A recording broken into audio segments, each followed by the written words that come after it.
Hello guys, welcome to my YouTube channel ready math class. आज जो बात करें में हमारे पास जो अगला चैप्टर है उसको बोलते हैं न्यायपालिका। इसके बारे में बात करेंगे।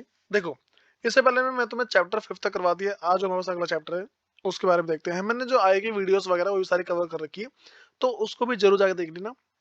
अब भाई देखो, बात करते हैं न्यायपालिका क्या होता है। तुमसे मैं कहता हूँ सरकार के 3 अंग होते हैं, ठीक है, विधायिका, कार्यपालिका, न्यायपालिका। तो आज हम पढ़ेंगे न्यायपालिका के बारे में। देखो, न्यायपालिका सरकार का महत्वपूर्ण तीसरा अंग है, ठीक है, सरकार का तीसरा अंग होता है, जिसे विभिन्न व्यक्ति, ठीक है, बहुत सारे अलग अलग लोगों के द्वारा या निजी संस्था, मतलब जो प्राइवेट कंपनी वगैरह होती है, ने आपसी विवादों को हल करने के पंच के रूप में देखा जाता है। ठीक, मतलब देखो, लोगों के बीच में जो भी विवाद वगैरह उत्पन्न होते हैं, ठीक है, जो भी जो बातें होती है, जो लड़ाई होती है, उन सबको हल करने के लिए न्यायपालिका बनाया गया। देखो भाई, तो देखा जाता है कि कानून के शासन की रक्षा और कानून की सर्वोच्चता को सुनिश्चित करें। भाई इसके अंदर होता क्या है, जो कानून के जितने भी, एक तरीके से मान लो जो भी सुरक्षा है, फिर मान लो कानून का जो भी काम है, उन सबको ये आसान बनाता है। इसलिए ये जरूरी है कि न्यायपालिका किसी भी राजनीतिक दबाव से मुक्त होकर स्वतंत्र निर्णय ले सके। देखो, इसमें होता क्या है भाई, ये जो न्यायपालिका है, ये किसी से बिना डरे सारा सारा काम करती है। अब भाई, न्यायपालिका देश की संविधान, लोकतांत्रिक परंपरा और जनता के प्रति जवाबदेह। इसका मतलब भाई, जो न्यायपालिका है उसका काम क्या होता है, वो जनता के प्रति जवाबदेह, मतलब कि जो जनता है उसको एक मानो कि सही राह देती है, उसको सही, एक दिन मतलब उसको ना, जितने भी जनता है जिसको जो कोई समस्या है, उसको जो भी समस्या है उसको हल करके उसको नहीं राह देती है। फिर विधायिका और कार्यपालिका, न्यायपालिका के कार्य में किसी प्रकार की बाधा ना पहुंचाए और न्यायपालिका ठीक प्रकार से कार्य कर सके। सबसे बड़ी बात तो एक भाई, जो विधायिका होती है और जो कार्यपालिका है, वो किसी भी तरीके से जो न्यायपालिका है उसके काम में बाधा नहीं डालती है। ठीक है। फिर जो न्यायाधीश, जो जज होते हैं, जज बिना भय या भेदभाव के अपना कार्य कर सके। ठीक है, ये सारे सारे काम इसके अंदर है। फिर बात करो भाई कि जो न्यायपालिका है इसकी स्थापना कैसे हुई। तो भारत सरकार अधिनियम 1935 के तहत संघीय न्यायालय की स्थापना का प्रावधान किया गया। भाई 1935 है, इसके इस अधिनियम के तहत, ठीक है, इस कानून के तहत क्या है कि ये जो न्यायपालिका है इसकी स्थापना की गई है। फिर जिसके तहत भारत में संघीय न्यायालय की स्थापना 1 अक्टूबर 1937 को की गई थी। ठीक है, भाई इसको याद रखना, ये तुम्हारा एमसीक्यू आने के चांस है इस बार। ठीक। फिर इसके इसके प्रथम मुख्य न्यायाधीश सर मॉरिस ग्रेवेयर थे। ठीक है भाई, इसका भी नाम याद रखे चलना। ठीक है, ये भी तुम्हारा क्या एमसीक्यू मानने काफी चांस लग रहा है इस बार। फिर तो भाई, भारत की आजादी के बाद उच्चतम न्यायालय का उद्घाटन 28 जनवरी 1950 को दिल्ली में किया गया। देखो, ये जो भाई जो उच्चतम न्यायालय है, ठीक है, जो तुम्हारा जो सुप्रीम कोर्ट है, ठीक, इसकी स्टार्टिंग कब कब हुई भाई, ये तुम्हारा 28 जनवरी 1950 में हुई थी। वो भी कहाँ पे भाई, ये दिल्ली में हुई थी। ये जितने तुम्हारे जो भी तुम्हारे छोटे छोटे पॉइंट होते हैं, ये एमसीक्यू बनने का काफी चांस है। फिर तो देखो, अगर न्यायपालिका की बात करें भाई, होता क्या है, पहले बोलते हैं सर्वोच्च न्यायालय, उच्च न्यायालय, जिला न्यायालय, अधीनस्थ न्यायालय। ये सारे सारे देखो, ये तुम्हारे पास क्या होता है, ये सबसे टॉप पे, ये पहले नंबर पे, पहले नंबर पे, दूसरे पे, तीसरे पे, चौथे पे। अगर कोई इंसान है, ठीक, उसको कोई समस्या है, पहले हो जाएगा अधीनस्थ न्यायालय। अगर यहाँ से कुछ नहीं है, वो जाएगा ऊपर। यहाँ से कुछ नहीं और ऊपर जाएगा, यहाँ से कुछ नहीं ऊपर, ये तुम्हारा लास्ट है। ठीक, यहाँ पे जाके उसको जो भी हल मिल जाता है वो सारा सारा हल क्या मिल जाता है।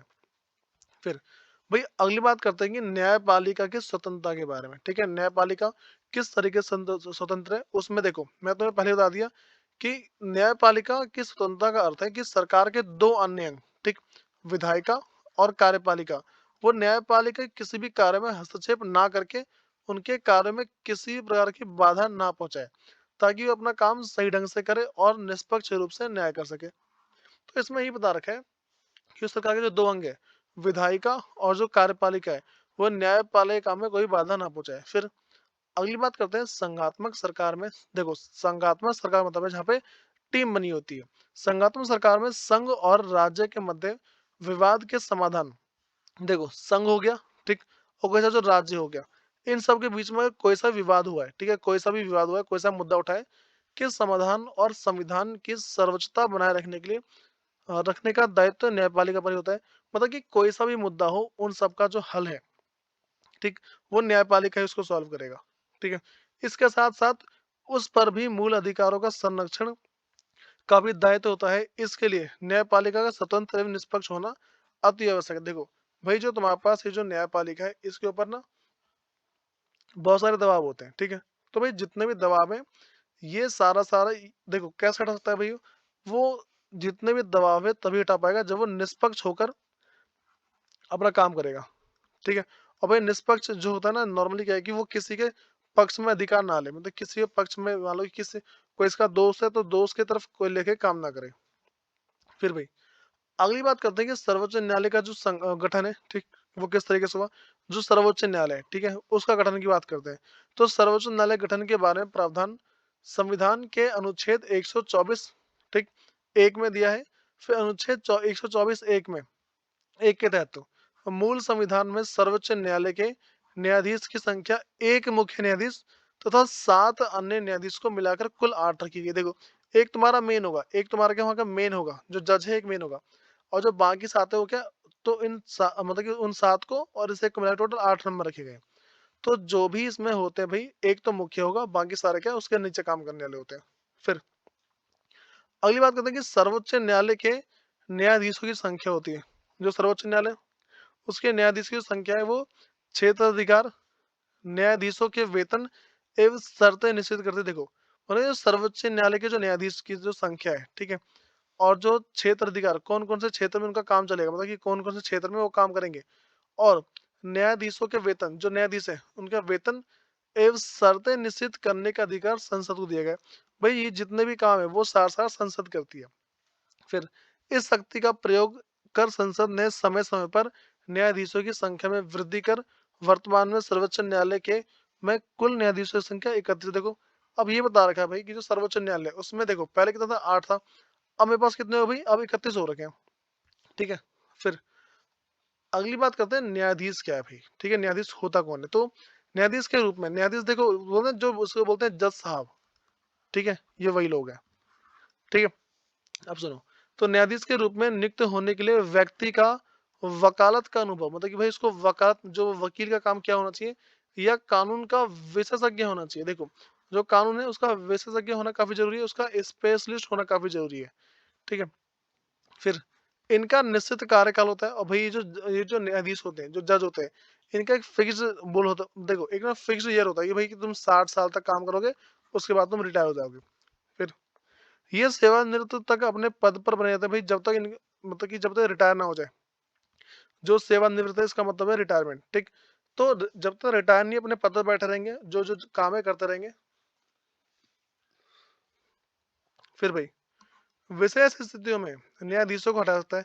भाई अगर जो हमारे पास क्या है कि जो न्यायाधीश है, अगर कुछ गलत करता हुआ पकड़ा गया, उसको उसके पद से हटा सकते हैं। अब सुनो, न्यायपालिका, विधायिका, ये कार्यपालिका पर वित्तीय रूप से निर्भर नहीं है। देखो, ये जो न्यायपालिका है वो विधायिका या कार्यपालिका पर किसी भी रूप से निर्भर नहीं होता, ना पैसों के रूप से ना किसी और रूप से। फिर भाई अगला है कि न्यायाधीश की नियुक्ति। भाई न्यायाधीशों की नियुक्ति कैसे होती है। देखो, मंत्रिमंडल, राज्यपाल, मुख्यमंत्री और भारत के मुख्य न्यायाधीश, ये सभी न्यायिक नियुक्ति की प्रक्रिया को प्रभावित करते हैं। मतलब ये सारे वही लोग हैं, पहला, दूसरा, तीसरा और जो चौथा है, ये सारे के सारे वो लोग हैं जो किसी भी न्यायाधीश की नियुक्ति में बाधा डाल सकते हैं या फिर उसको आगे निकाल सकते हैं। फिर अगली बात करते हैं कि मुख्य न्यायाधीश की नियुक्ति के संदर्भ में यह परंपरा भी है कि सर्वोच्च न्यायालय के सबसे वरिष्ठ, जो सर्वोच्च न्यायालय, ठीक है, जो सुप्रीम कोर्ट है, उसका जो सबसे जो बड़ा, सबसे जो बूढ़ा न्यायाधीश होगा, को मुख्य न्यायाधीश चुना जाता है।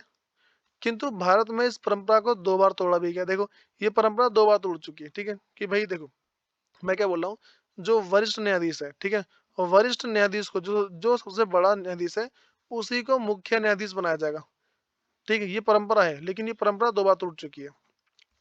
फिर भाई अगला है कि सर्वोच्च न्यायालय और उच्च न्यायालय के अन्य न्यायाधीश की नियुक्ति राष्ट्रपति भारत के मुख्य न्यायाधीश की सलाह से करते हैं। देखो, होता क्या है भाई, जो सर्वोच्च न्यायालय है, सर्वोच्च न्यायालय और उच्च न्यायालय के जो न्यायाधीश है, जो उनके जज है, इन सब की जो नियुक्ति है, इनके जो पद पे लाया जाता है, वो राष्ट्रपति जो है सबसे जो ऊंचा जो है ना, जो मुख्य न्यायाधीश है, उसकी सलाह से करता है, ताकि न्यायालय की स्वतंत्रता व शक्ति संतुलन दोनों बने रहे।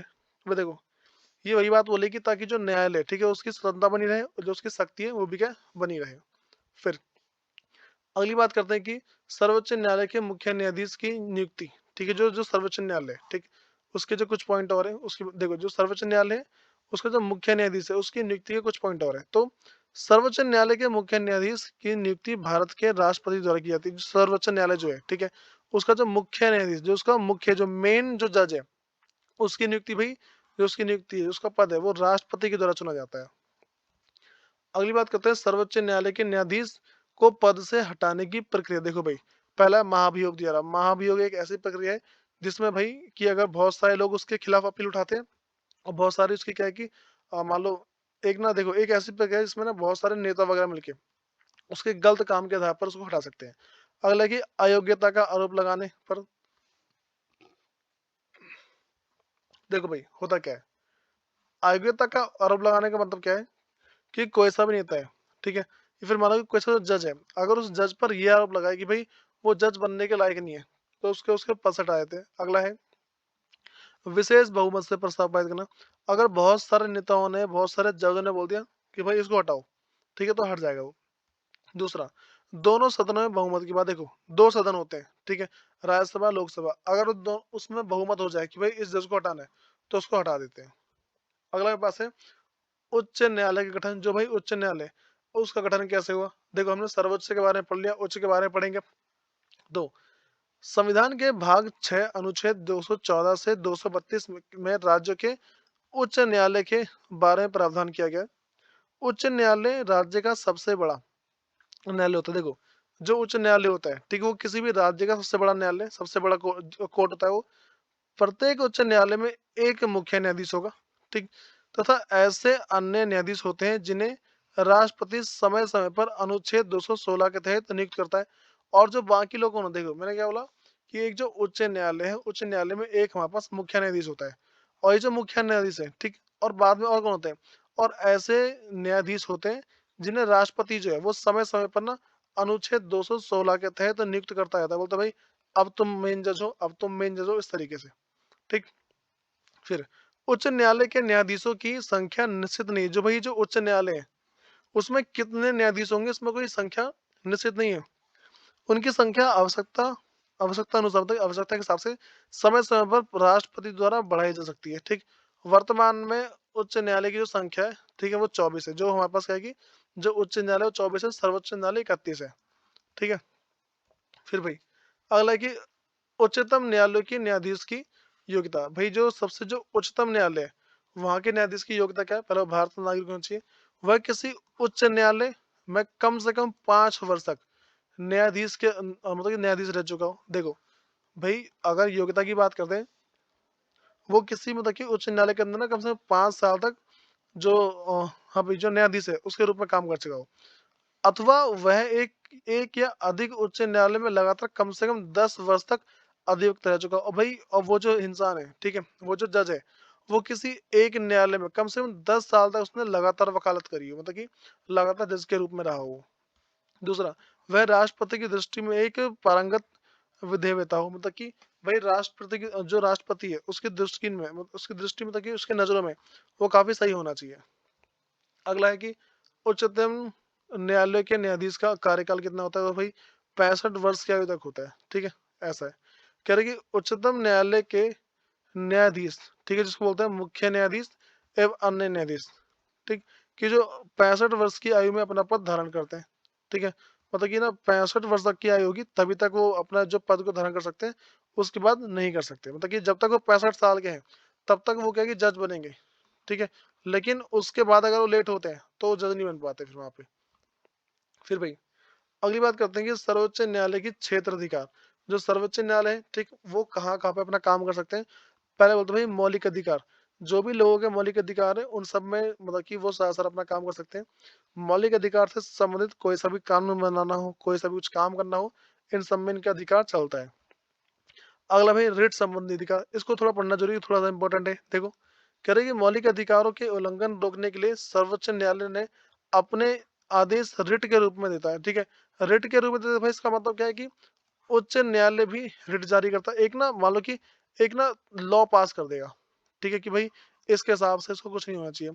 इन रिटों के माध्यम से न्यायालय कार्यपालिका को कुछ करने या ना करने का आदेश देखो, ये जो रिट है, ठीक है, रिट का मतलब क्या भाई, एक स्टेटमेंट होती है, ठीक है, स्टेटमेंट मान लो या फिर एक ऑर्डर मान लो, ये एक टाइप का ऑर्डर होता है, ठीक है, जो लोगों को मानना ही मानना होता है। फिर भाई अगली बात करते हैं इसमें अपील के क्षेत्र, ठीक। तो सर्वोच्च न्यायालय अपील का उच्चतम न्यायालय है, ठीक है। कोई भी व्यक्ति उच्च न्यायालय के निर्णय के विरुद्ध न्यायालय का प्रमाण पत्र। हाँ भाई देखो, एक मिनट। कह रहे कोई भी व्यक्ति जो उच्च न्यायालय के निर्णय के विरुद्ध सर्वोच्च न्यायालय में अपील कर सकता है। देखो, अगर मान लो कि जो छोटा बोर्ड है, जो छोटा कोर्ट है, ठीक है, अगर कोई इससे खुश नहीं है, ऊपराला में जा सकता है वो। ठीक। फिर भाई उनके न्यायालय को प्रमाण पत्र देना पड़ता है कि वह सर्वोच्च न्यायालय में अपील कर सकता है। देखो, अगर भाई हम आपसे कहें कि जो उच्च न्यायालय, अगर उच्च न्यायालय से खुश नहीं हुआ, तो उसको उच्च न्यायालय को एक प्रमाण पत्र देना पड़ेगा कि भाई मैं जो इससे खुश नहीं हूँ, ठीक, मैं सर्वोच्च न्यायालय में जाना चाहता हूँ। तो अपीली क्षेत्र अधिकार का अर्थ है कि सर्वोच्च न्यायालय पूरे मुकदमे पर पुनः विचार करेगा। देखो, अब भाई अगर ना वो छोटे न्यायालय से खुश नहीं है, अगर वो उच्च न्यायालय से खुश नहीं है, अगर वो उच्च न्यायालय से खुश नहीं है, तो वो क्या है कि सर्वोच्च में जाएगा। ठीक। और सर्वोच्च वाले जो है पहले सब कुछ की जांच करेंगे, उसके बाद आगे कुछ बोलते हैं। तो न्यायालय पूरे मुकदमे पर पुनर्विचार करेगा और उसके कानूनी मुद्दों की दोबारा जांच करेगा। ठीक है, जो भी कानूनी मुद्दे हैं उसके दोबारा से जांच करता है। ठीक है भाई, क्या सही है क्या गलत है। अगला, सलाह संबंधी क्षेत्र अधिकार। ठीक, इसके अंदर क्या होता है, मौलिक और अपीली क्षेत्र अधिकार के अतिरिक्त। देखो, मैंने क्या बोला कि जो हमारे पास जो हम पढ़ रहे हैं, ठीक है, कि जो हमारा सर्वोच्च न्यायालय, ठीक है, जो सर्वोच्च न्यायालय उसका क्षेत्र अधिकार कहाँ पे, वो कहाँ पे काम करता है। तो वही बात चल रही है भाई कि देखो, अपीली क्षेत्र अधिकार का अर्थ है कि सर्वोच्च, अच्छा एक मिनट, कि मौलिक और अपीली क्षेत्र अधिकार के अतिरिक्त सर्वोच्च न्यायालय का परामर्श संबंधी क्षेत्राधिकार भी। देखो, मतलब परामर्श देगा, ठीक है, एक सलाह टाइप देता है, लोगों को सलाह देता है, ठीक है भाई, ये काम ठीक है, ये काम ठीक है, ये काम ठीक नहीं है, इस तरीके से। अगली बात करते हैं भाई कुछ कुछ विशेष अधिकार के बारे में। तो किसी भारतीय अदालत के दिए गए फैसले पर स्पेशल लाइव पिटीशन के तहत अपील पर सुनवाई। देखो, सबसे पहला भाई क्या है कि अगर किसी अदालत ने अगर कोई सा आदेश दे दिया, ठीक है, तो वो जो आदेश है उसको एक तरीके से कभी कभार इग्नोर भी किया जा सकता है, अगर हम सर्वोच्च न्यायालय में चले जाए तो। ठीक है, देखो भाई, फिर अगली बात करते हैं कि भारत में न्यायिक सक्रियता का मुख्य साधन जनहित, मतलब जनता की भलाई याचिका या सामाजिक व्यवहार याचिका रही है। देखो भाई, भारत में ये जो न्याय करने का जो तरीका रहा है, ठीक है, हमेशा जनता की भलाई के लिए हुआ है। दूसरी चीज भाई, तीसरा जो पॉइंट है, 1979 से 1980 के बाद जनहित याचिकाओं और न्यायिक सक्रियता के द्वारा न्यायाधीश ने उन मामलों में रुचि दिखाई जहां समाज के कुछ वर्गों के लोग आसानी से अदालत की सेवा नहीं ले सकते। देखो भाई, 1979 से और 1980 के बाद जो जनहित याचिका और जो न्यायिक सक्रियता के द्वारा जो न्यायाधीश ने उन मामलों पर रुचि दिखाई, जो न्यायाधीश हैं, ठीक है, उन्होंने उन मामलों को भी उठाया है जहां समाज के कुछ वर्गों के लोग आसानी से अदालत की सेवा नहीं ले सकते। वही जो जज हैं, ठीक, उन्होंने बहुत सारे ऐसे फैसिलिटीज दिए जहाँ पे कोई भी जो इंसान है, ठीक, वो क्या अपनी समस्या को आराम से बता सकता है जहाँ पे पहले वो नहीं बता पाता था। फिर इस उद्देश्य की पूर्ति हेतु न्यायालय ने जन सेवा की भावना से भरे नागरिक, सामाजिक संगठन और वकीलों को समाज में जरूरतमंद और गरीब लोगों की ओर से याचिका दायर करने की इजाजत दे दी। भाई अब क्या हुआ कि जो जज है, ठीक है, उन सब ने ना मतलब कि वकीलों को ये दे दिया कि भाई तुम ना थोड़ा बहुत जो प्रोसीडिंग है, जो थोड़ा बहुत जो काम है, तुम भी कर सकते हो। अगला भाई, न्यायिका सक्रियता ने न्याय व्यवस्था को लोकतांत्रिक बनाया और कार्यपालिका उत्तरदायी बनाने पर बाध्य हुई। देखो भाई, अब क्या होता है कि जो न्यायिका सक्रियता ने न्याय व्यवस्था को लोकतांत्रिक बनाया, ठीक है, जो न्याय व्यवस्था है उसको क्या लोकतांत्रिक बनाया, और कार्यपालिका उत्तरदायी बनने पर बाध्य हुई है। ठीक है, और जो कार्यपालिका है, ठीक है, वो क्या कि उस काम को करने से मतलब करने के लिए बंद गई है। ठीक है, अगर कोई सा भी काम अगर तुमसे ये न्याय व्यवस्था के द्वारा बोला जाता है तो तुम्हें वो काम करना होगा। अगला, चुनाव प्रणाली को भी ज्यादा मुक्त और निष्पक्ष बनाने का प्रयास किया है। जो चुनाव की जो प्रणाली है जिससे नेता चुने जाते हैं उसको काफी ज्यादा निष्पक्ष, मतलब किसी के सपोर्ट में ना हो, और काफी ज्यादा तुम्हारा की मुक्त, ठीक है, जो किसी कंट्रोल में ना हो, ऐसा बनाने की कोशिश करिए। अगला, चुनाव लड़ने वाली प्रत्याशियों की अपनी संपत्ति, आय और शैक्षणिक योग्यता के संबंध में शपथ पत्र देने का निर्देश दिया गया ताकि लोग सही जानकारी के आधार पर प्रतिनिधि का चुनाव कर सके। जो भाई देखो, एक अगला विशेष अधिकार हमारे पास ये है कि जो भी लोग नेता बनने जा रहे हैं उनकी जो कितने पढ़े लिखे हैं, ठीक है, उनके पास कितनी धन संपत्ति है, इन सब के बारे में लोगों को जानकारी जरूर मिल जाती है। भाई अगली बात करते हैं कि अपीलीय क्या होता है, तो दीवानी, फौजदारी व संवैधानिक सवालों से जुड़े अधीनस्थ न्यायालय के मुकदमे पर अपील सुनाना, इसी क्या बोलते हैं भाई, अपीले बोलते हैं। ठीक है, इस चीज को बस लर्न कर लेना। ठीक है, इसको याद कर लेना, अगर आएगा तो सेम डिट्टो आएगा। ठीक है भाई, अगली बात करते हैं सलाहकारी क्या होता है। जनहित के मामलों में, जनता के मामलों तथा कानून के मसलों पर राष्ट्रपति को सलाह देना। ठीक है, तो उसे बोलते हैं सलाहकारी। ठीक, अगली बात मेरे पास है भाई, भारत का सर्वोच्च न्यायालय के कार्य, जो भारत का सर्वोच्च न्यायालय, उसका काम क्या है, तो इसके फैसले सभी अदालत को मान्य होते हैं। दूसरी बात भाई, यह उच्च न्यायालय के न्यायाधीशों का तबादला कर सकता है, मतलब कि एक जगह से उसको दूसरी जगह ट्रांसफर कर सकता है। जो तीसरा है, यह किसी अदालत का मुकदमा अपने पास मंगवा सकता है, कोई सी भी अदालत है। ठीक, उस अदालत में अगर कोई सा मुकदमा चल रहा है, अपने पास उसे कभी भी मंगा लेगा वो। फिर भाई अगला मेरे पास है कि यह किसी एक उच्च न्यायालय में चल रहे मुकदमे को दूसरे उच्च न्यायालय में मतलब कि भिजवा सकता है। ये बोल रहा है भाई कि कोई सा एक उच्च न्यायालय है, उसमें किसी एक मुकदमा चल रहा है, वो उसको किसी दूसरे उच्च न्यायालय में आसानी से भिजवा देगा। हाँ भाई, अगली बात करते हैं उच्च न्यायालय का क्या, जो उच्च न्यायालय काम करता है, तो निचली अदालत के फैसले पर की गई अपील की सुनवाई कर सकता है। देखो भाई, टॉप पे है ये। ठीक है, हमारा टॉप पे है। अगर इस छोटे वाले ने कुछ भी कोई फैसला दिया, तो ये ऊपर वाले के पास जा सकता है। ठीक, इससे भी कुछ नहीं है और ऊपर जा सकता है, इस तरीके से है सारा सारा। फिर अगला कि भाई, मौलिक अधिकारों को बहाल करने के लिए रिट जारी कर सकता है। जो कोई अगर इंसान का मौलिक अधिकार है, उसको हटाने के लिए वो ऑर्डर दे सकता है। देखो, रिट का मतलब है ऑर्डर देना।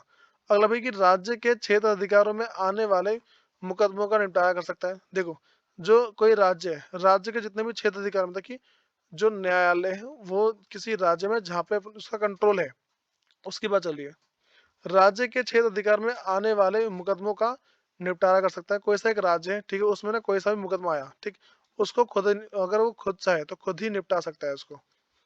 अगला, अपने अधीनस्थ अदालतों का पर्यवेक्षण और नियंत्रण रखता है। देखो, जो उसके जो छोटे जो मतलब कि जो मेंबर है, ठीक, उन सब के बारे में वो चेक कर सकता है। ठीक है, और उन पर कंट्रोल पूरा पूरा रखता है वो। फिर भाई अगला है कि जिला अदालत। ठीक है, जो जिला अदालत है उसका काम क्या है, तो पहला जिले में दायर मुकदमा की सुनवाई करता है। तो जिले में कोई सा अगर मुकदमा आया, उसकी सुनवाई करेगा। और भाई जो अगला है कि निचली अदालत के फैसले पर की गई अपील की सुनवाई करती है। भाई जो निचली अदालत है, ठीक है, जो निचली अदालत के फैसले पर जो भी मान लो कि सुनवाई की गई है, ठीक है, उसके ऊपर अपील करेगा, चाहे तो उसको चेंज कर सकता है। फिर जो नेक्स्ट है भाई, गंभीर किस्म की आपराधिक मामलों पर फैसला देती है। भाई अगर कोई बहुत ही सीरियस मैटर है, ठीक है, उसके लिए फैसला दे देगा। अगला, सक्रिय न्यायपालिका का नकारात्मक पहलू। देखो भाई, एक जो न्यायपालिका है उसके नकारात्मक पहलू क्या है, कह रहे न्यायपालिका में काम का बोझ बढ़ा है। देखो भाई, सबसे ज्यादा क्या होगा कि उसका काम बहुत सारा बढ़ गया है। एक के कोर्ट के अंदर भाई मान लो लाखों लाखों केस पड़े होते हैं और कभी सॉल्व नहीं होते वो। अगला बात है भाई कि न्यायिक सक्रियता से विधायिका, कार्यपालिका और न्यायपालिका के कार्य के बीच अंतर करना मुश्किल हो गया। जैसे वायु और ध्वनि प्रदूषण दूर करना, भ्रष्टाचार की जांच व चुनाव सुधार करना इत्यादि विधायिका की देखरेख में प्रशासन की करना चाहिए। देखो भाई, अब इसमें अगला ऐसा हुआ है कि बहुत सारे जो कार्य हैं, ठीक है, वो सारे सारे क्या है, आपस में मिक्स हो गए। ठीक है, मतलब कि ना सब में ना ये अंतर करना बहुत मुश्किल हो गया कि कौन सा काम कौन करेगा। अगला मेरे पास है कि सरकार का प्रत्येक अंग एक दूसरे की शक्ति और क्षेत्र अधिकार का सम्मान करे। ठीक, ये बता रहा है भाई, सरकार का कोई सा भी जो मतलब जो हर एक अंग है, वो क्या करे, दूसरे की शक्ति और क्षेत्र अधिकार का सम्मान करे। मतलब कि कोई एक पोस्ट पे, कोई दूसरी पोस्ट पे, ठीक है, ये इसकी रिस्पेक्ट करेगा और ये इसकी रिस्पेक्ट करेगा। भाई नेक्स्ट मेरे पास है, इसको बोलते हैं कि न्यायिक पुनर्वलोकन का अधिकार। ठीक है, ये जो भाई न्यायिक है, ठीक है, इसके पास कौन कौन से अधिकार है वाली बात करते हैं। तो पहले इसका मतलब समझते हैं। क्या देखो, कह रहे कि न्यायिक पुनर्वलोकन का अर्थ है कि सर्वोच्च न्यायालय किसी भी कानून की संवैधानिकता जांच कर सकता है। ठीक है, इसका मतलब क्या है भाई, जो सर्वोच्च न्यायालय, जो सुप्रीम कोर्ट है, वो किसी भी जज के द्वारा दिए गए जो भी इंफॉर्मेशन है, फिर मतलब जो दिया गया तो मान लो जानकारी है या फिर जो दिया गया फैसला है, उसके बारे में जांच कर सकता है। ठीक, यदि संविधान के प्रावधान के विपरीत हो तो उसे गैर संवैधानिक घोषित कर सकता है।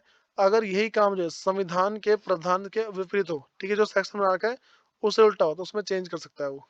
ठीक, जैसे मान लो कि भाई एक कोई पर्सन है, ये दूसरा पर्सन है, ठीक है, इसने ऐसे कुछ बोला, ठीक, इसको अच्छा नहीं लगा, ठीक है, इसने इस पर केस कर दिया। तो यहाँ पे अगर देखा जाए ना कि भाई दोनों के हिसाब से क्या-क्या सही है, क्या है गलत है, ये सारी बात देखनी होती है।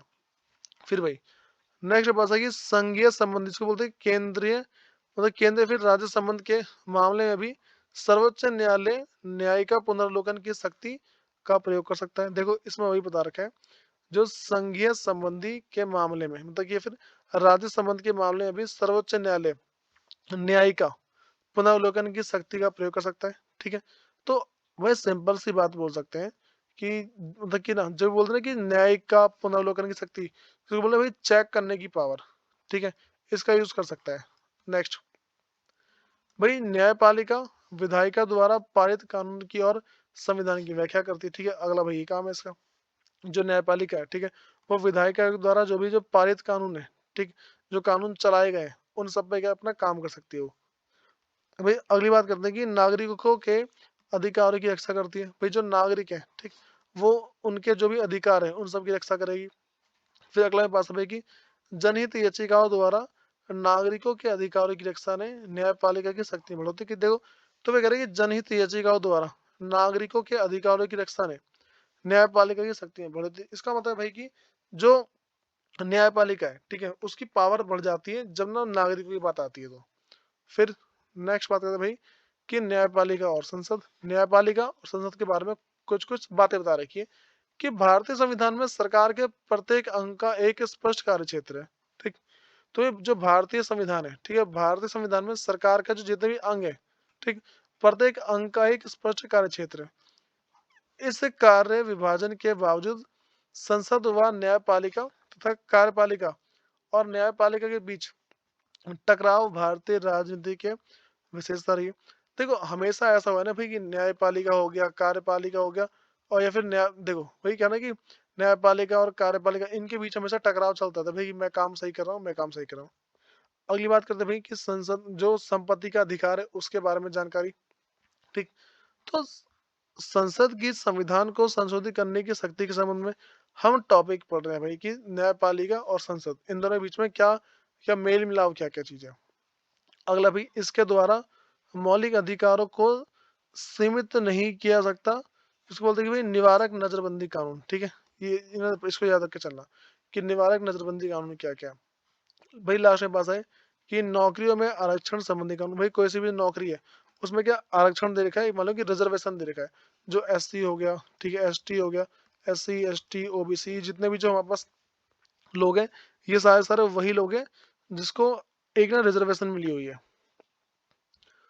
भाई अगली बात करते हैं 1973 में सर्वोच्च न्यायालय के निर्णय। ठीक है, तो भाई इन्होंने क्या क्या निर्णय लिया। तो संविधान का एक मूल ढांचा है और संसद सहित कोई भी इन मूल ढांचे से छेड़छाड़ नहीं कर सकती। देखो भाई इसमें पहली बात बता रहा है कि संसद सहित, ठीक है, इस मूल ढांचे में कोई भी छेड़छाड़ नहीं कर सकता। फिर संविधान संशोधन द्वारा भी इस मूल ढांचे को नहीं बदल सकता। जो संविधान है, ठीक, जो एक बार ढांचा बना हुआ है, ठीक है, जो एक स्ट्रक्चर बना हुआ है, जो एक तरीका फॉलो करते हैं उसमें कोई बदलाव नहीं कर सकता। अगला भाई संपत्ति के अधिकार के विषय में न्यायालय ने कहा कि यह मूल ढांचे का हिस्सा नहीं है, उस पर समुचित प्रतिबंध लगाया जा सकता है। तो वही वाली बात बोली कि संविधान के अगर देखो संपत्ति के अधिकार की बात करें तो इसमें भाई ये बोला गया है। तो देखो कह रहे हैं संपत्ति अधिकार के विषय में न्यायालय ने कहा कि यह एक मूल ढांचा का हिस्सा नहीं है। ठीक है, जो संपत्ति का अधिकार है वो संविधान का एक मतलब हिस्सा मानता ही नहीं है उसको, वो मौलिक अधिकार के अंदर नहीं आता वो। फिर न्यायालय ने यह निर्णय अपने पास रखा कि कोई मुद्दा मूल ढांचा का हिस्सा है या नहीं। यह निर्णय संविधान की व्याख्या करने की शक्ति का सर्वोत्तम उदाहरण है। ठीक है, भाई ये वाली बातें बता रखी कि देखो जो न्यायालय ने निर्णय अपने पास रखा कि कोई मुद्दा मूल ढांचे का हिस्सा है नहीं। ठीक है, जो न्यायालय है वो ये चेक करता है कि कोई सा भी जो मुद्दा है, ठीक है, वो इस तरीके का है कि नहीं कि हम उसको सॉल्व करें।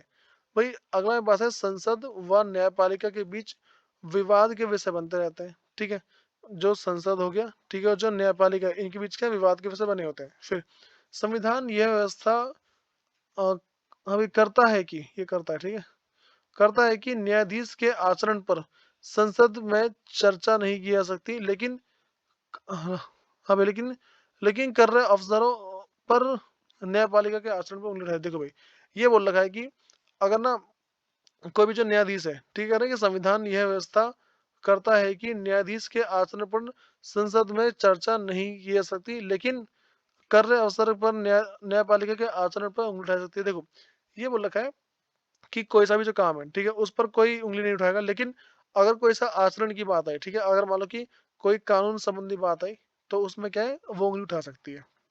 ठीक है। उसके बाद अगली बात करते हैं कि लोकतंत्र में सरकार के एक अंग का दूसरे अंग की सत्ता के प्रति समान बेहद जरूरी। देखो भाई, अब ऐसा होता है लोकतंत्र में सरकार के जो एक अंग है वो दूसरे अंग की इज्जत करे। हाँ भाई, अब तुम्हें देखो कुछ बातें जो समझनी है वो क्या है, ये देखो। जैसे सपोज कर लो, तुम्हारा चैप्टर फर्स्ट से लेके जितने तुम्हारे जो पूरा चैप्टर है, ठीक है, टू एंड, ये मैं तुम्हें सारे चैप्टर ऑलमोस्ट कवर करा रखे हैं। बस तुम्हें ना जो क्या करना है, जो मेरा यूट्यूब है उस पर जाना है, ठीक है। और सबसे पहले भाई जो भी इसकी जितनी जो प्ले लिस्ट है, ठीक, जितने प्ले लिस्ट है वो सारी की सारी चेक कर लेना। तुम्हें उसमें जो जो काम की लगती है, फिर जो तुम्हारे आस पड़ोस में काम लगती है, उनके पास शेयर करो। ठीक है। और जितनी वीडियो में सारे सारे देखो, ताकि तुम्हें जो चैप्टर है ढंग से क्लियर हो जाए। फिर मिलते हैं इसकी नेक्स्ट वीडियो में। धन्यवाद।